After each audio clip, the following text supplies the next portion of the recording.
Okay, Assalamualaikum warahmatullahi wabarakatuh. Hari ini Alhamdulillah saya gembira sangat hari ini kerana saya dah pergi ke Shanghai, dan hari ini di Shanghai terdapat satu restoran halal berdekatan dengan Embassy of Malaysia ataupun dekat kedutaan Malaysia, iaitu bernama The Pawn.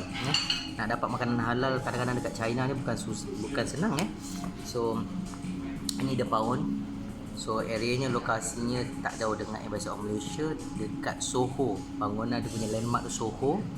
Kalau you ada guna Baidu Map ataupun Google Map, type dekat orang kata shopping complex Soho. Soho bawah dia tu ada namanya The Pawn.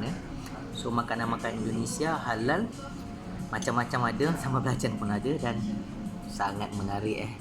I rasa macam tengok badan I dah kurus, tapi mungkin kalau dia dekat tempat I, memang I dah makan selalu dah kat sini.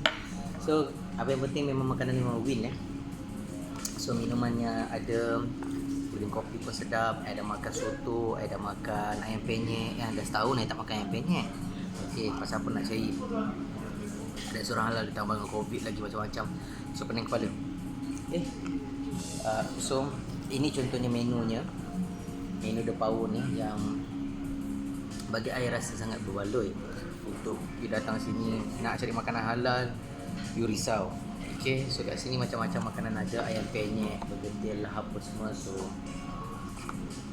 yang penting halal. Yang penting halal. Kalau tak halal, you tak boleh makan apa-apa. Okay, so The Pawn, pastikan anda tak lupa untuk berkunjung di Pawn di sini. Pastikan anda datang di sini.